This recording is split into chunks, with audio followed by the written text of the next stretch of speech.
All right, guys. I'm here. I am live. I'm sorry about the delay in the stream. As you probably saw, I scheduled this for like 9 o'clock, then 9:15. Then, All right, guys. shoot, I left this the audio on, so I had to mute that first now. And then, of course, I was watching the Pirate game, and I was looking for commercials to come up here. I did that. Then, of course, I'm about to go live, but then I'm having some technical difficulties here. And then I had to use the bathroom.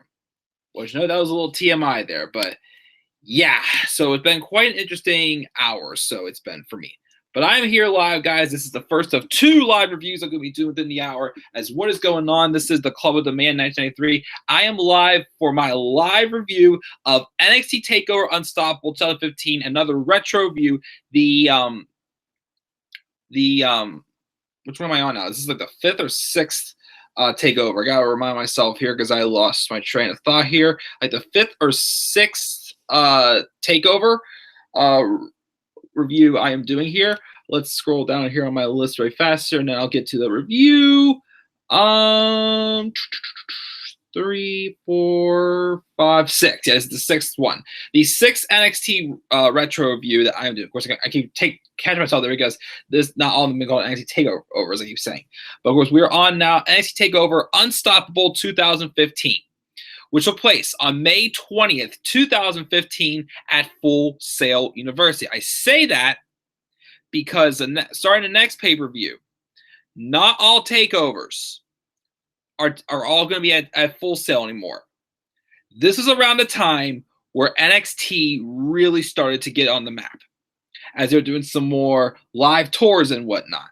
They're getting a lot of attention here and there, and they were getting ready for this summer to make a bold statement by having a show in a bigger arena, which was, of course, the Barclays Center, which will be next in NXT TakeOver Brooklyn 1. And I cannot wait to talk about that show, as well as both these shows I watched today. I watched both Unstoppable and Brooklyn while I was working on my Stomping Grounds match card, which that is up. My predicted match card for Stomping Grounds is up. Make sure to check it out and give it the views it deserves. Again, I have not had a match card crack 1,000 views, I think, since my War Games 2 card predictions. So definitely, get the views up there, people. But yes, so we're live for NXT TakeOver Unstoppable. Again, around a time where NXT was really starting to take off and really get more global attention and whatnot. As of course in the next pay-per-view also there was a big announcement made for NXT. As I will definitely share that when we get to that review. As far as TakeOver Unstoppable goes, again, this was the first ever NXT TakeOver pay-per-view I ever watched. I was not watching NXT full-time yet. I didn't start watching NXT full-time until like around Christmas in 2015, which was when I first finally, got the network. And so I wasn't too familiar with the product. Watched this again though with the hype NXT was getting, and with the more attention it was getting and the statements they were making. A show like this that really capitalized when you're on a roll was exactly what needed to happen. We had a great main event and a debut. We had a couple other pretty good matches on here. Of course, my match of the night, the first of 2 pay-per-views in a row at least, was a women's match. That to me is one of the most underrated. I think this was my number 1 hidden gem, I think. For my top 10 NXT TakeOver hidden gems I did back in 2017, I think it was. Yeah, I think 2017 I did that stream with my top 10 special hidden gems. I already explained what happened. Tyler, technical difficulties. So if you want to hear it, just go back and at the beginning here. I'm going to explain it again. But definitely was my number 1. But let's just get into talk about the show because a lot happened on the show. Again, it was for a first takeover that I ever watched live. This is the first takeover that I am reviewing that I have seen before I've watched it this time. There's only one takeover left, again, that I have not yet seen live at all, and that's TakeOver Respect. That's the only other takeover I can say right now I have never seen. So we'll talk about that, of course, later. But we're going to get into the show. As the first match we had was Finn Balor and Tyler Breeze in a number 1 contenders match for the NXT Championship. Originally, this was supposed to be a triple threat match with Balor, Breeze, and Hideo Itami. But this was around the time where Hideo Itami suffered that rotator cuff injury. So they showed like a little bit like an angle earlier in the night, early in the day, that kind of like, wrote Itami off the show, where Itami was found in the parking lot injured. But of course, Kevin Owens walking past going, "Oh, that just sucks," basically, and just keeps going. Speculating that it was a Kevin Owens took out Hideo Itami. Don't know who. But of course, I read reports that there was actually a lot of people kind of worrying. I guess they weren't expecting this to be the opening match of the show. But I guess people started to worry a little, because this was like a couple weeks during the time where Sami Zayn and Kevin Owens were getting some time on the main roster. Well, Kevin Owens, more seriously, this was also during when he had that feud with John Cena. This show was like, I think the weekend before, or the week before, or even just a couple days before. I can't remember the exact date of the Elimination Chamber pay-per-view, where Kevin Owens had that amazing debut match against John Cena, which of course he beat John Cena clean, which is pretty nice. And a couple weeks earlier, Sami Zayn had suffered a shoulder injury in his match when he answered John Cena's US Open Challenge on the Raw in Montreal. So people started to worry that maybe Sami Zayn was not going to be able to compete. So people thought that's why they did this match first. That way the winner would face Kevin Owens in the main event. But of course, that was not the case. We still did get Owens and Zayn. But this, of course, was to write off Sami Zayn off the show for now. But of course, we'll get there when we get there. I'm kind of getting a little ahead of myself. But anyways, so this number one contender match. First off, this is also the first TakeOver pay-per-view also, where Tyler Breeze had a little bit of like a stipulation entrance and whatnot. Well, of course, both of them with that, and of course Finn Balor's demon entrance. But Tyler Breeze came out with his gorgeous like fashion entrance and whatnot, and he had Dark Angel Sarah Stock making a cameo in the entrance as well. At first, at the beginning of the match, it started off a little bit basic, but then it eventually picked up and had a good flow with a lot of great near falls in it. Breeze did take a buckle pad off and sent Balor into it late, and which eventually with him hitting the beauty shot on Balor, but it was not enough, because it was a pretty close near fall. Then of course things went out onto the floor. I believe Balor actually did a dive, like it got onto the stage, and Balor actually climbed up top, like a little bit higher on another level on the stage, and jumped into like a little bit of like a spot jumping off of there to take out Tyler Breeze, which led to a nice, of course, double drop kick for the led to the coup de grace for the finish, where of course Balor won the match. A good opener, probably not the strongest opener we've really seen, but I still say it was a pretty solid opener for sure, and especially that spot where Balor again like dived off the stage. I'd say that was probably my favorite part of this match. But Balor, of course, becomes number one contender. Of course, this was supposed to be Hideo Itami, because this was setting up for the winner was going to face the winner of the main event in that Beast in the East special in Japan. And again, the original plan, that was supposed to be for Hideo Itami. But instead, since Itami got hurt and he was out for like 14 months or something like that, instead they gave that match to what's his face, to Finn Balor instead. And Balor got the NXT Championship run that Itami was supposed to get. But of course, we'll talk about Hideo Itami in about a year or so, or whenever he makes his return and whatnot, because he was out for about 14 months, I'd say. But so that sucked for him, but that's what we got. Still a great atmosphere though, and still a good match. It just probably was not really meant to be the opener, but it was still a good match. We then had this tag team match, this women's tag team match. Charlotte and Bayley, the two of the four horsewomen who was not in the women's title match on this show, taking on the team of Emma and Dana Brooke. Of course, Emma had recently returned to NXT after a brief stint on the main roster. She was arrested for stealing an iPad case. Come on, Emma, what are you doing? What are you doing, honey? But this is the beginning of Emma's heel run, which the evil Emma, which I personally still think in my opinion, worked better for Emma. Of course, she never got a chance on the main roster because, again, she got injured, and then they kept teasing the Emmalina gimmick for 17 weeks till finally saying, you know what, this isn't working for her. Boom, bigger, regular Emma. And then she eventually got released. Once again, a very underrated talent for sure. But her and Dana Brooke, I thought her and them in NXT, were a good alliance together. But obviously, Dana Brooke still wasn't that polished yet either when it came to this match. It wasn't bad. It was just a decent, I'd say, women's tag team match that just took place. Bailey and Emma, I thought, worked well together in the match as well. Again, Dana Brooke, though, when she was in there, just showed that she definitely could have used some work. Again, just to showcase, even though, of course, the babyface team of Charlotte and Bayley won, this is, of course, just to show that, hey, even though these four women, Sasha, Bayley, Becky, and Charlotte, all are kind of like again running this women's division, because this is towards the beginning of that Divas Revolution. Well, it started in July, right before Battleground, I remember. But showing that there's other women too that deserve the attention, like Emma and Dana Brooke. Once again, as I keep saying, Dana Brooke obviously was never really trying to be that great to begin with.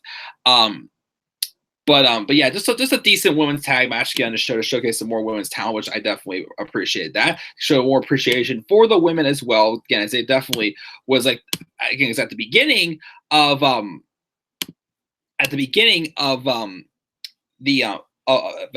It seemed that a pinnacle point was the women's wrestling, because that's not the most, because of course at the time again where the women on the main roster, well, the divas, even though they still called them divas in NXT until months later, the women were just getting those 30-second matches. Again, it was just night and day between main roster and NXT. So, of course, I appreciate this match, at least giving some other women some time to showcase their talent, because all have been getting for, the past several TakeOver pay-per-views, whereas again, like Charlotte, Bayley, Sasha, all of them and whatnot. But I appreciate that giving Emma and Dana Brooke some time in this pay-per-view as well. We do the best and worst heel turns. Again, maybe next week. I'm not doing best though, because I've already done a best face and heel turns. Also, I maybe just do just a worst one for that. Maybe. We reviewed WCW shows. The WCW shows like me. I don't know, because again, probably not anytime soon, because I haven't watched any WCW. I've not watched any of that. I've not watched any ECW, so probably not anytime soon, unfortunately. Was funny, next year Charlotte and Dana were a team. Yeah, they were, of course, but that was only because Emma got hurt, and there was absolutely nothing else for Dana to do. Again, just someone else, another victim of being called up way too early.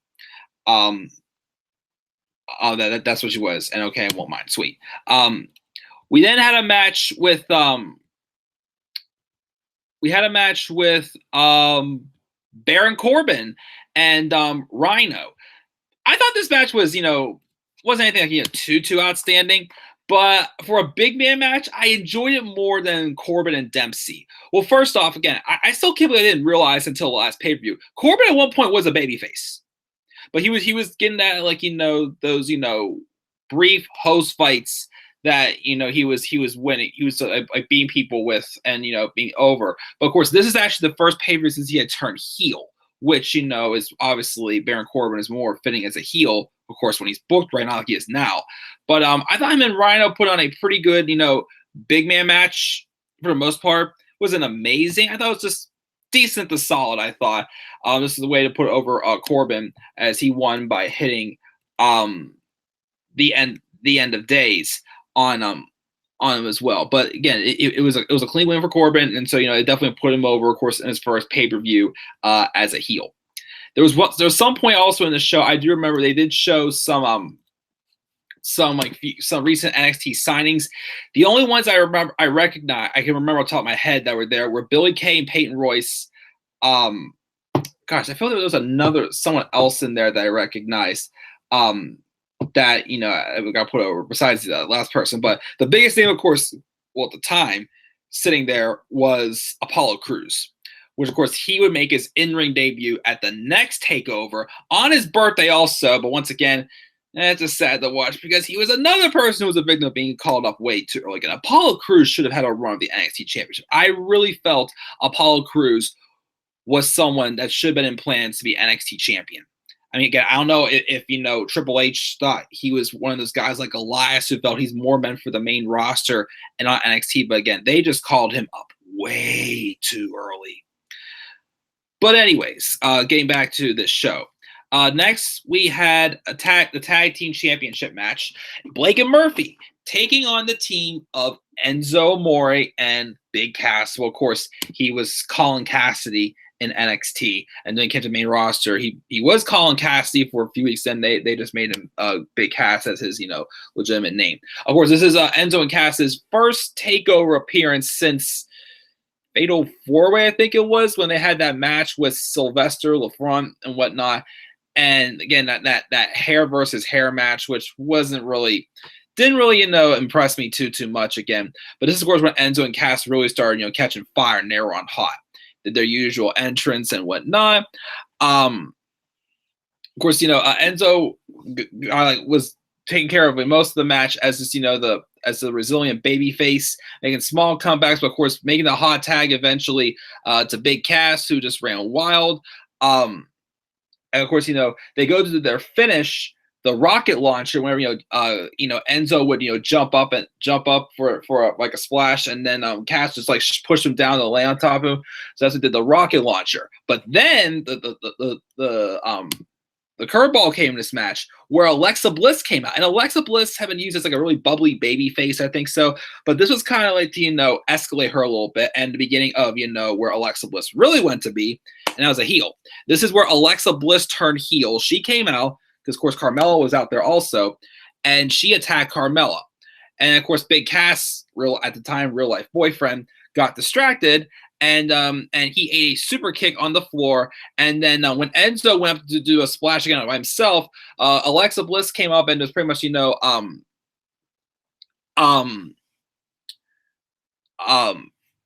Alexa Bliss came up and was pushed off the top rope, and then eventually led to Blake and Murphy to retain the championships, which, again, I never understood why Enzo and Cass never got those tag titles. I don't know if it's because, it just led to the eventual story of their breakup, which, again, even though I still felt it was too soon to break them up when they did on the main roster. Of course, at the time, Vince McMahon saw a lot in Big Cass, probably because he's a big man, and of course, the Big Cass going, I mean, of course, he left because he got fired because he had creative differences and whatnot. But anyways, yeah, I just never got why they didn't become a tag champion, especially with this match. Again, Blake and Murphy, again, I love Buddy Murphy now. Wesley Blake, he's all right. I mean, I do like him and Steve Cutler, what they're doing with the Forgotten Sons. Well, again, I'm not a fan of Jackson Riker. But I never really saw much of Blake and Murphy as a tag team to begin with. So I was kind of surprised to see them retain. Thought they get to the more hotter tag team in Enzo and Cass. But so, solid tag team match. Much better definitely than that match that Blake and Murphy had against the Lucha Dragons at TakeOver Rival. Much better for sure than that one. Oh, that was a crappy match. But of course, this didn't lead to another, which I'll kind of, mention, a change I would have made to the card of TakeOver Brooklyn, but of course, we'll mention that when we get there. But then we had, of course, my match of the night. Personally, my match of the night, because the main event was a match. It was great, but it was more of an angle to write off Sami Zayn off of TV. This match, besides the women's tag match, was the first one-on-one women's title match I'd ever seen in NXT. Sasha Banks and Becky Lynch. Of course, for a brief time, Becky Lynch had turned heel, and her and Sasha Banks were a team, and then or an alliance. But of course, after a while, it looked like Becky was just doing Sasha's bidding, and of course, things started to tease to implode at TakeOver Rival in the Fatal 4-Way, or even right before the Fatal 4-Way match with the 4 horsewomen of WWE. And eventually, in a number one contenders match, while Charlotte had the figure 8 locked in on Bayley, Becky Lynch just had her arm on Bayley out of exhaustion, and she ended up getting the pinfall victory to become number one contender. Of course, pretty much imploding the relationship with Sasha Banks and Becky Lynch, and this is how Becky Lynch turned face and became the lovable star that, she is today. Well, she was. Then she, they tried to make her heel again last year. And again, I still thought that was not the good idea because once again, when you have her go up against Charlotte, who gets how many opportunities, how are you supposed to hate her? Again, all respect to Charlotte, because even, of course, watching these takeovers reminds me what Charlotte's done in this division. And yes, recently, I've been saying she's getting too many opportunities and whatnot, which, it's kind of true. Still respect the hell out of Charlotte for, everything she has done for this women's, evolution and whatnot. But of course, it leads to this match. And this was just an amazing match. How long was this match? Let me look at the notes here. They usually say 15 minutes. A 15-minute women's match. That was something I did not see at this time. This time I was seeing 30-second Divas matches, title matches that barely went anything. It was just an absolute joke to me. But this, again, was a lot of basically, two women. Well, even, of course, Charlotte's there too. But two women who were best known for their submission maneuvers. And these two women really worked the arms well, I got to say, throughout the match. There was a spot in this match where basically, it looked like it, Sasha was about to rip off Becky's arms and whatnot. But there was this little hard-hitting things, but these two just worked the arms like hell throughout this match through submissions and suplexes. And of course, there were several times where, I personally thought Becky Lynch was going to win. Also, I think this is the first time this is shortly after Becky Lynch dyed her hair, the orange-red color hair that she still has, of course, today.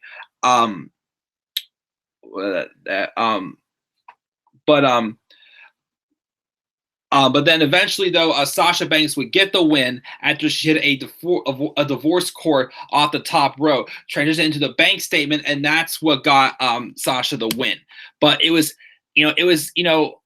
Sasha Banks has had her moment to shine plenty of times at this point. Bayley, kind of does. She doesn't have, of course, her big moment until next TakeOver. Becky Lynch, even though she never won the NXT Women's Championship and she never won on pay-per-view in NXT, this was kind of her match where she still had her moment. That moment of, okay, you may have lost, but you looked like a dominating badass and it got people behind you. That's what was the point behind, Sami Zayn and Cesaro. Several matches where, the babyface loses, but, they win the respect from the crowd. Or even a match like, Velveteen Dream and Aleister Black, even though Velveteen Dream was the heel in the match, even though Velveteen Dream was more so just a tweener, I'd still gotta say, but Velveteen Dream and Aleister Black, even though Velveteen Dream was the heel in the match, they it was a match that still gave Velveteen Dream that superstar feel that, hey, this guy may have lost, but he came out across looking unbelievable as well. So it was one of those victories for Becky Lynch. After the match, of course, she sold the injury very well. She sold the emotions of the arm as well, and she got the reaction from the crowd. Of course, Sasha, just continues just to be just a bitchy heel champion, which again, this is something that she's really missed. Anytime Sasha Banks kind of goes to an edgier side, whenever she's been around in WWE, she is on point. She is nailing it. Where her character has lacks when she's not being just a pure bland baby face for sure.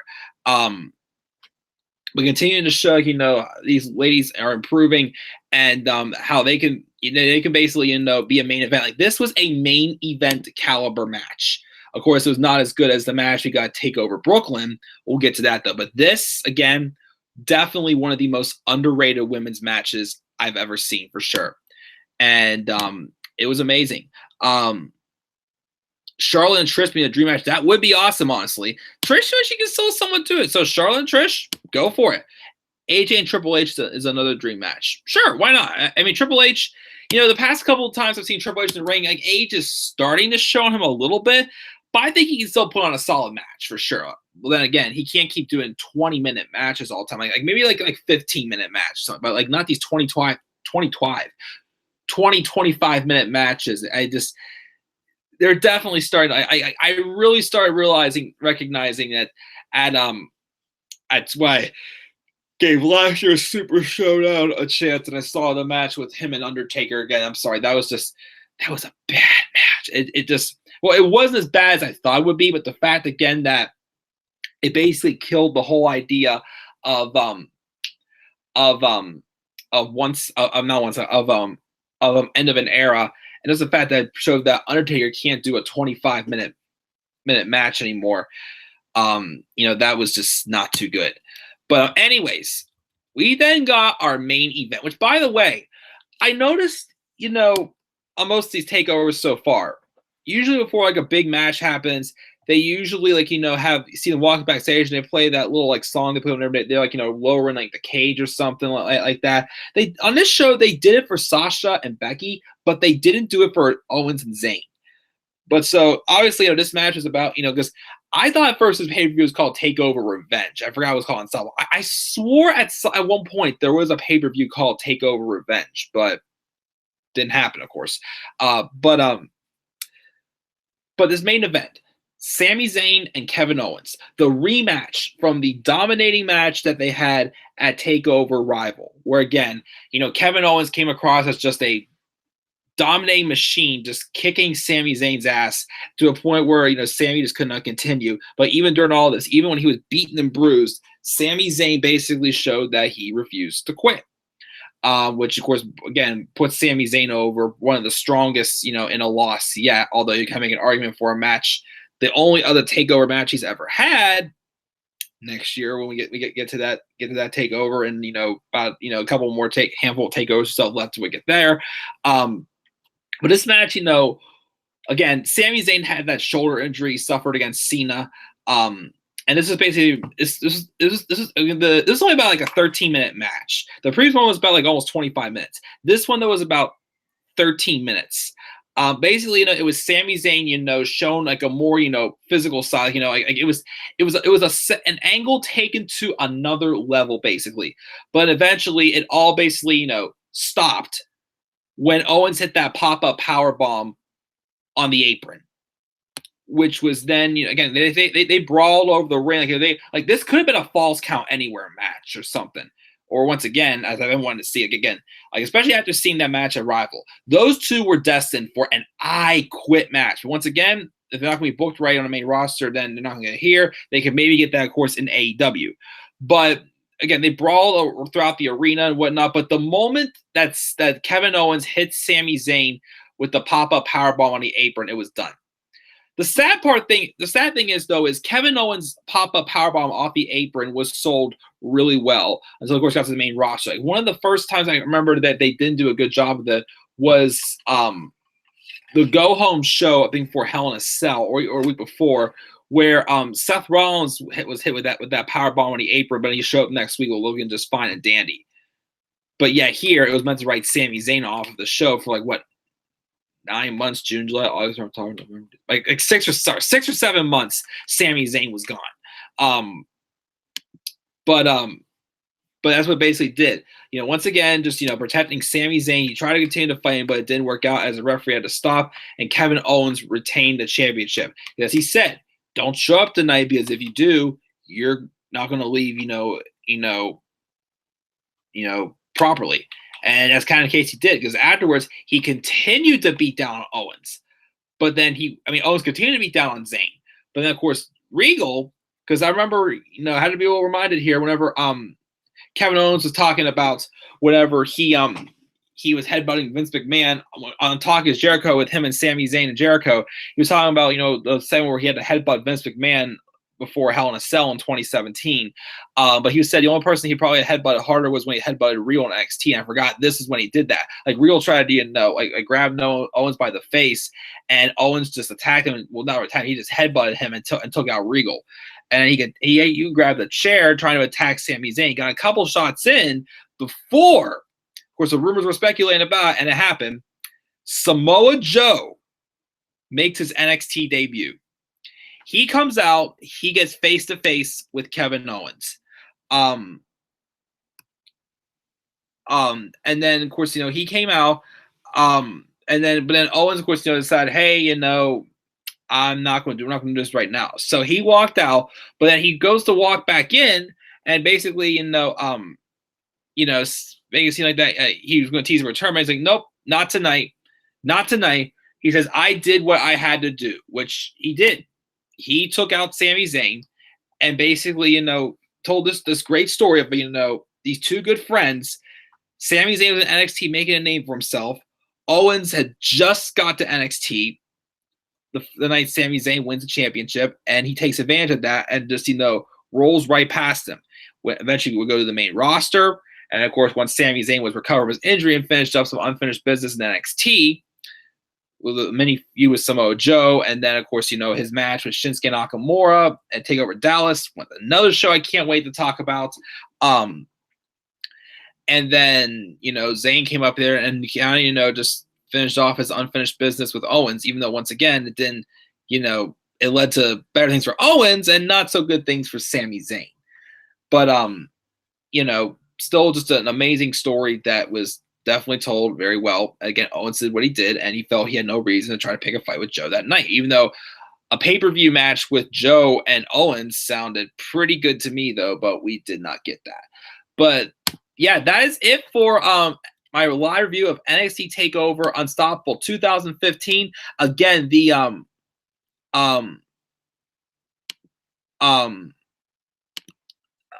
again, this is the first ever TakeOver though that I ever watched. Again, TakeOver Unstoppable. Again, there's one more TakeOver I have never seen, and that is TakeOver Respect, which maybe I'll try watching it tonight. But I already told my spew for this weekend, so so yeah, it's a TakeOver Unstoppable. If I give it a grade, I'll give it an A-. Really great show. Give it an A-. Of course, next one, which I'll be doing in a few minutes, because I've watched the next TakeOver also today. We'll do my Stomping Grounds card predictions, as I said before. Again, check that out. Let's get at least 1,000 views on that card. The next one is TakeOver Brooklyn 1. That is a very special show for both NXT and myself personally, because I was actually in attendance for this show. Well, half of it. I'll explain why, of course, in the next show. Before we go off the air, Tyler said you should the Triple H and Styles at Super Showdown. Maybe. Well, Styles apparently is dealing with the back injury. Not bad.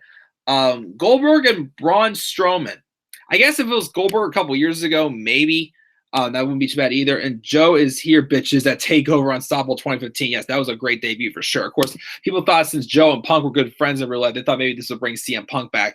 But nope, of course, it didn't happen. But yeah, guys, Tyler, thank you for joining me live. This is my live review of TakeOver Unstoppable 2015. Again, next up, which will be probably in a couple minutes, I'll be doing my next TakeOver review, the 7th one of this series. We're almost halfway done with the reviews, with the retro views at least. Of course, on Sunday afternoon, I'll be doing. So we'll be able to watch TakeOver live tomorrow. Sunday afternoon, I will be doing my live TakeOver 25 review. So yeah, we'll probably be about halfway done when we get to TakeOver 25.